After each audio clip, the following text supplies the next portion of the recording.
Itu banyak sekali jenisnya, tetapi dalam tahun-tahun ini lebih fokus pada di dua area ini. Ya, pertama adalah ransomware. Mungkin Bapak Ibu sudah banyak mendengar ya. Malware ini seringkali membuat kita pusing tujuh keliling. Yang terjadi adalah kita seringkali dibuat bingung ya bagaimana mengatasinya. Yaitu mereka sering meminta tebusan ya pada saat file dan sistem kita itu dienkripsi mereka, kita diminta untuk membayar sejumlah tebusan. Nah, ini yang menjadi masalah. Yang kedua adalah kalau mereka tidak bisa melakukan itu, mereka akan melakukan DDoS. Bahkan DDoS ini kita sebut dengan serangan bertubi-tubi sehingga layanan SPBE kita yang sangat penting ini tidak bisa dilakukan.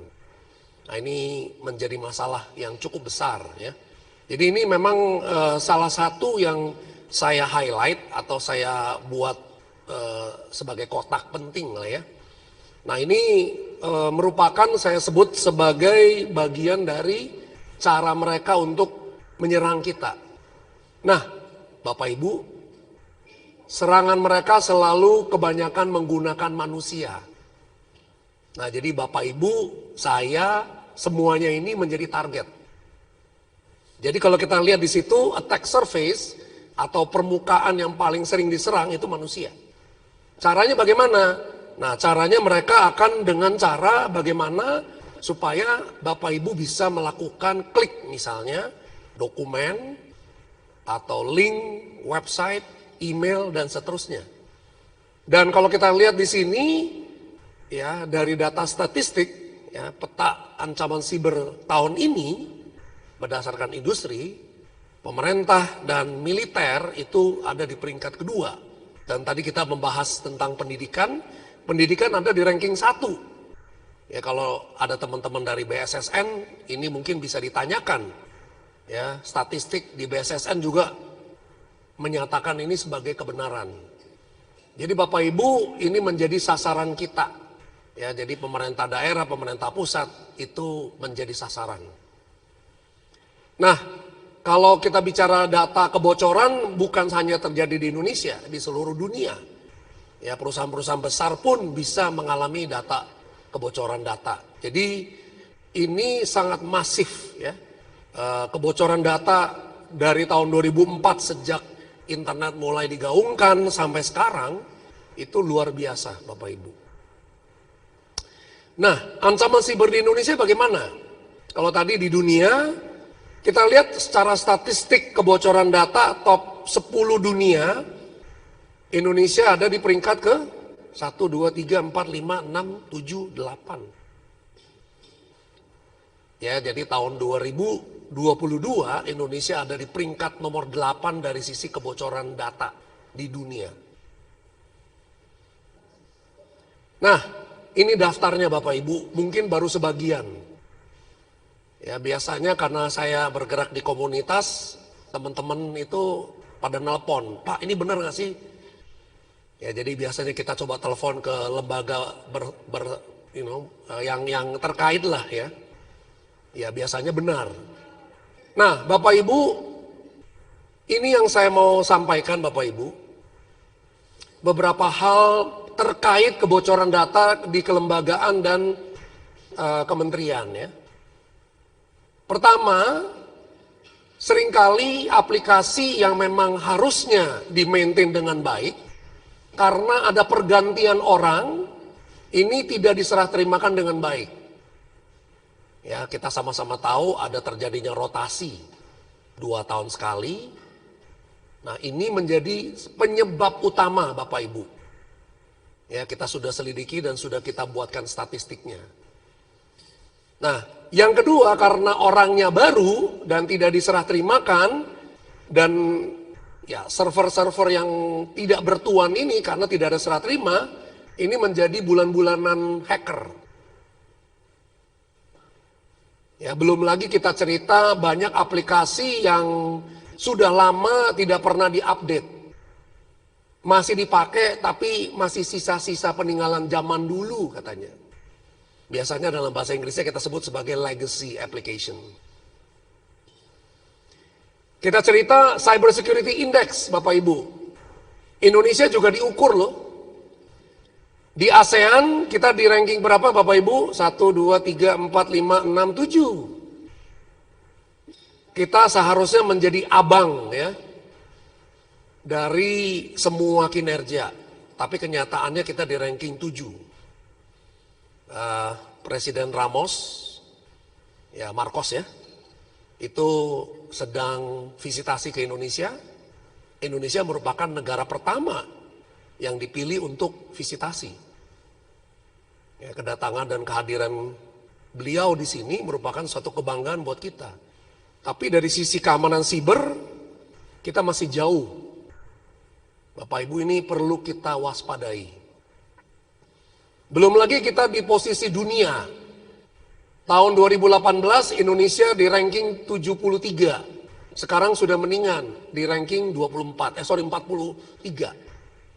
Ya, tahun 2018. Jadi sudah naik rankingnya. Tapi masih jauh, baru ranking 24. Ini indeks yang diukur, ada 5 pilar. Ya, saya mungkin tidak perlu sebutkan satu-satu, tapi salah satunya manusia, proses, dan teknologi menjadi ukuran. Atau kita sebut sebagai people, proses, dan teknologi.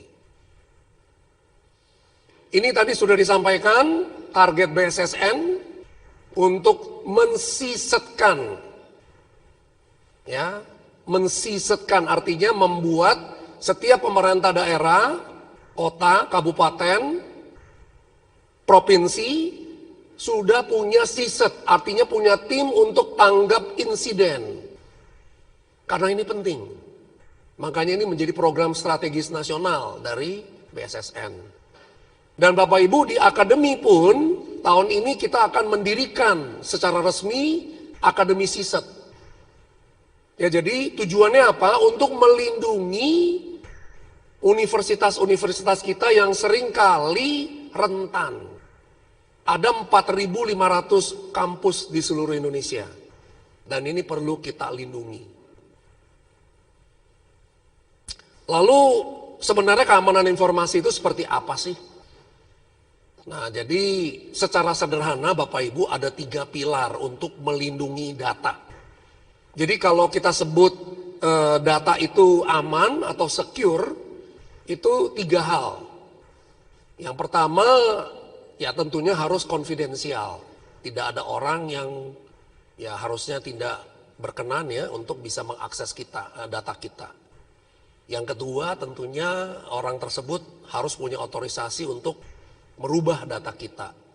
Dan yang terakhir yang kita sebut sebagai availability adalah orang yang punya otorisasi untuk menggunakan layanan kita.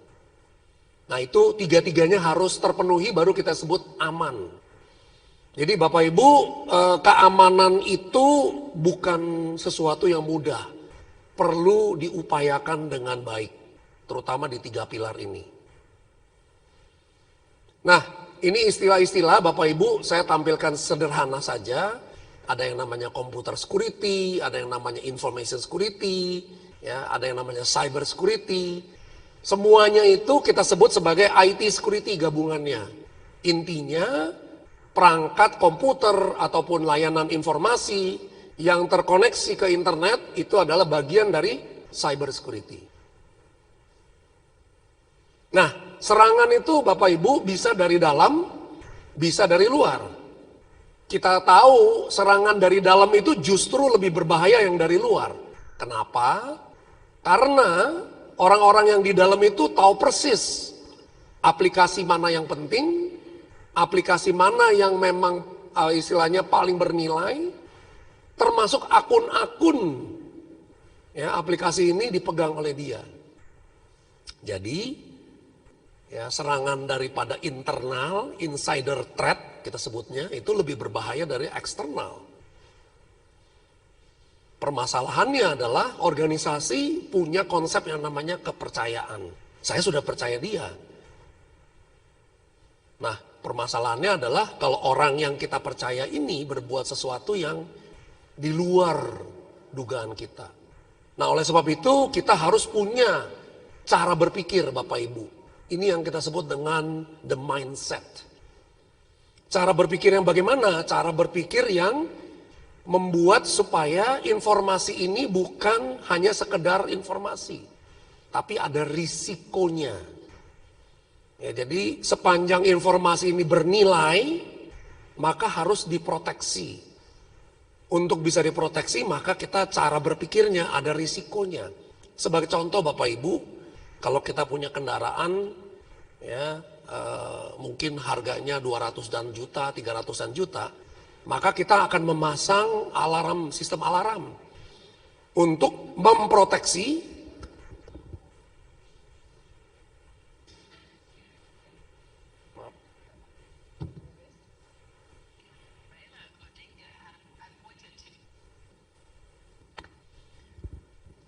maaf.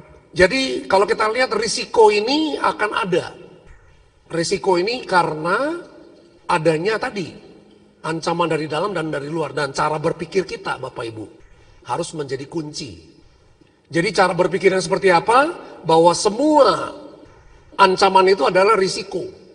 Ya tadi ya, mobil harus kita pasang sistem alarm supaya tidak berbahaya, artinya bisa diamankan. Apakah nanti risikonya jadi nol? Ya tidak. Paling tidak kita bisa mengurangi risikonya. Itu yang menjadi target kita. Nah, cara kita untuk mengurangi risiko itu biasanya kita sebut mengkontrol. Ya, jadi kalau kita lihat risiko itu adalah formulanya Bapak Ibu, ancaman dikali dengan kerentanan dikali dengan asetnya, nilai asetnya. Kadang-kadang nilai aset itu tidak bisa diukur dengan uang. Contoh bank. Ya. Jangan sampai reputasinya rusak. Ya, jadi nilai reputasi itu lebih penting daripada sebuah nilai aset. Jadi aset itu ya tadi, aset kita sekarang kan sudah menuju digitalisasi.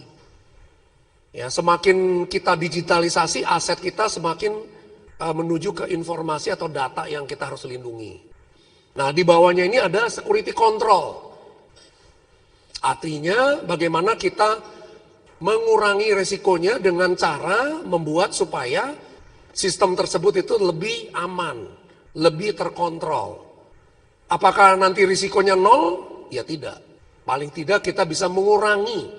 Ya Bapak Ibu, tidak ada yang namanya risiko itu nol. Yang ada adalah risikonya kita kurangi sekecil mungkin.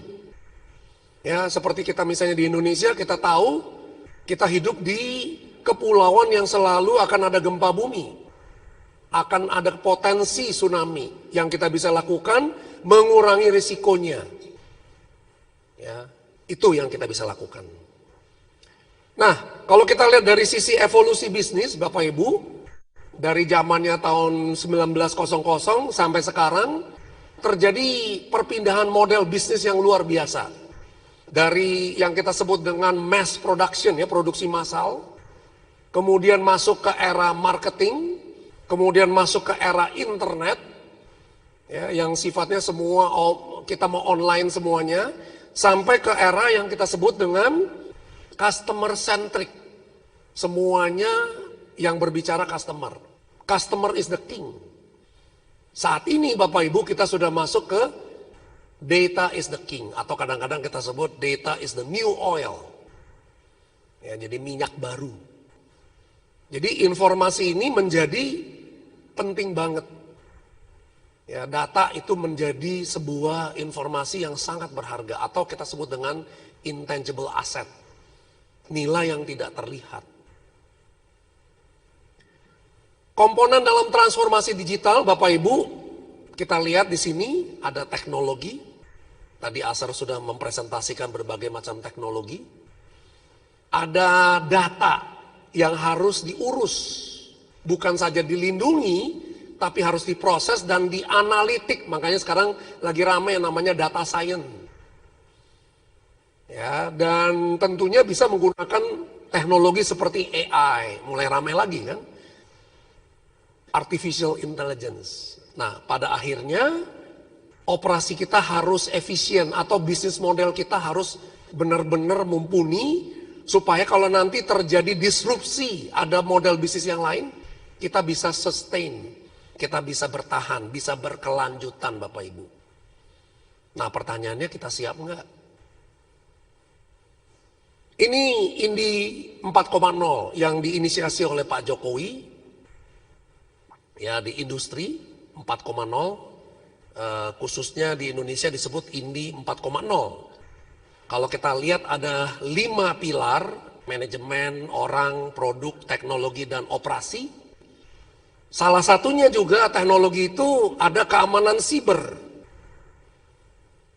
Jadi transformasi digital mau di industri apapun tidak terlepas daripada keamanan siber. Apalagi kita tahu data itu semakin penting, semakin bernilai. Aset itu harus kita jaga Bapak Ibu. Bagaimana dengan cara kita memanajemen informasi ini?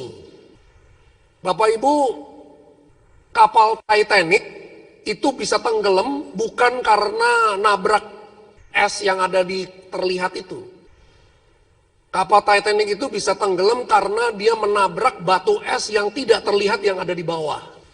Yang lebih besar jumlahnya dari yang atas.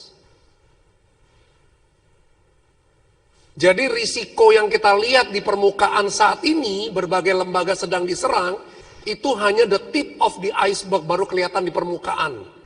Yang lebih parah dari itu lebih banyak Bapak Ibu. Jadi banyak sekali yang namanya unknown risk, risiko yang tidak diketahui.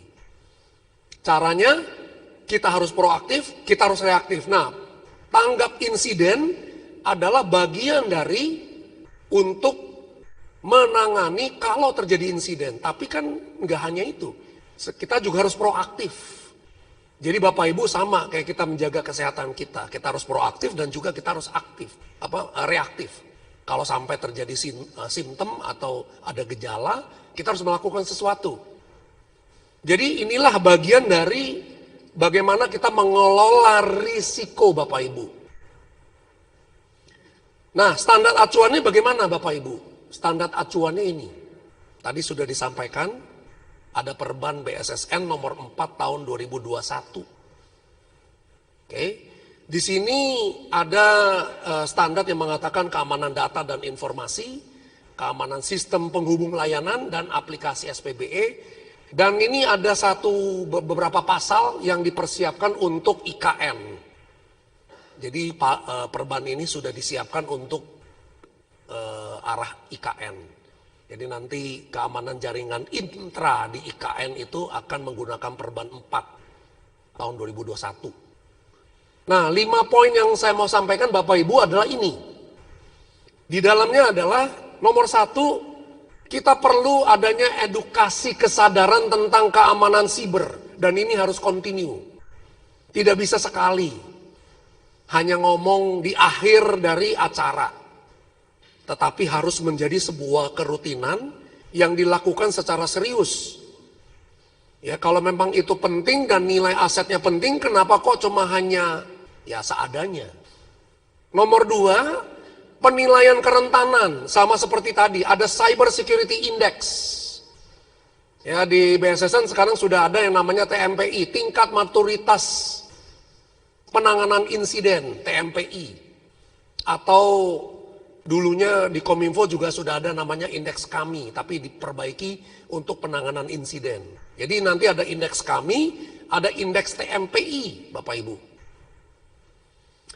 Yang berikutnya adalah peningkatan keamanan. Ya, kalau keamanannya itu hanya itu saja, sedangkan teknologi bergerak terus, ya peningkatannya berarti tidak ada. Itu harus diupayakan. Ya, organisasi secara tingkat maturitas harus terus nanjak naik. Kemudian penanganan insiden dan audit. Ya, kalau ada BPK yang melakukan audit keuangan, maka sekarang harus ada audit keamanan siber. Nah, Bapak Ibu, layanan Acer Cyber Security termasuk di dalamnya melakukan security assessment. Jadi apa yang dimaksud dengan security assessment? Bapak Ibu punya website. Maka nanti ACSI akan melakukan assessment dan audit, menemukan apakah ada kerentanan dengan menggunakan black box. Itu cara pertama. Nanti kalau ada yang lebih lagi pakai white box dan seterusnya bisa-bisa saja. Apa itu black box? Ya kita ngelihatnya hanya dari luar. Oh ada website ini, kerentanannya ada di mana? Mari kita akses. Berikutnya adalah manfaatnya apa? Menjadi untuk pembelajaran buat Bapak Ibu tahu, oh ini ada kelemahannya. Perbaikannya bisa dilakukan apa saja. Yang ketiga tentunya transformasi bisa kita arahkan ke sana. Jangan lupa transformasi itu adalah berkelanjutan, tidak bisa sekali.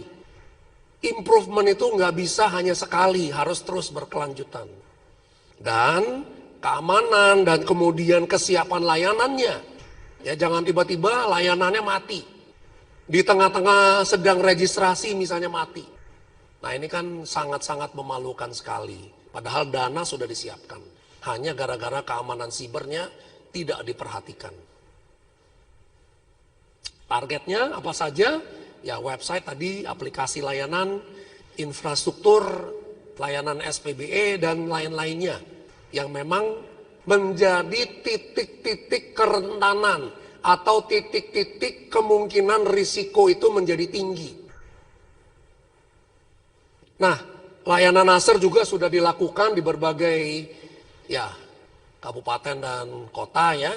Jadi silakan Bapak Ibu nanti bisa dihubungi ACSI untuk layanan tersebut.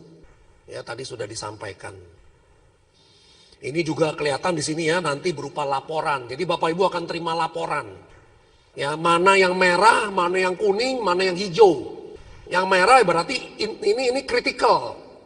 Ya berarti harus diperhatikan. Yang kuning ya ini ada bahayanya tapi masih bisa ditangani. Tapi kalau merah mau tidak mau harus diperbaiki. Karena sudah ya sesuai dengan warnanya ya. Nah, apa yang kita bisa tarik dari sini Bapak Ibu, ini slide saya yang terakhir. Pertama, informasi merupakan aset digital yang akan semakin terus naik Bapak Ibu. Jadi jangan lupakan bahwa informasi ini penting untuk kita lindungi. Kebocoran demi kebocoran sudah kita lihat, hanya masalah sepele. People, proses, teknologi ini nggak diperhatikan. Yang kita perhatikan cuma teknologi aja. Padahal ada 3 komponen. People, orangnya harus kita didik. Proses, harus ada standarnya. Harus ada sertifikasinya. Dan yang terakhir, teknologi ini harus sesuai dengan kebijakan. Nah yang berikutnya transformasi digital tadi saya sudah sampaikan lewat people, proses, teknologi. Dan ancaman siber ini jangan main-main Bapak Ibu. Ini akan semakin masif. Semakin kita mendigitalkan informasi kita, semakin masif serangannya. Kalau nggak percaya Bapak Ibu bikin aja websitenya begini. We are the most secure website in the world. Cobain taruh di website Bapak Ibu. Dalam hitungan menit, website itu akan diserang. Itu namanya kita nantangin hacker ya. Oke, yang terakhir, manajemen keamanan informasi selalu harus proaktif dan reaktif. Artinya, jangan tunggu udah kejadian, baru deh. Tapi kita melakukan proaktif, kita lakukan assessment. Ya, jadi kita rencanakan. Ya, Benjamin Franklin mengatakan, if you plan, ya, if you fail to plan, artinya you plan to fail. Ya, jadi kalau Anda memang tidak merencanakan dengan baik, maka Anda sebenarnya merencanakan untuk gagal. Ya, jadi Bapak Ibu, mari kita rencanakan karena ada serangan yang luar biasa yang sekarang sedang berlangsung, kita harus antisipasi risikonya. Jadi cara berpikir kita harus risk based atau berbasis risiko, dan caranya gimana? Assessment dan monitor, tanggap insiden. Ya, proaktif dan reaktif. Kalimat terakhir, ini kata pakar security Bruce Nair, orang merupakan yang paling lemah dalam people, proses, teknologi tadi. Jadi Bapak Ibu, mari ambil waktu untuk melatih orang-orang kita. Karena mereka adalah aset kita yang paling mahal dan yang paling bernilai. Walaupun informasi penting, tapi orang ini yang di belakang layar ini justru yang bernilai, yang bisa menjaga keamanan informasi kita. Demikian dari saya, terima kasih. Semoga ini bisa membantu Bapak Ibu.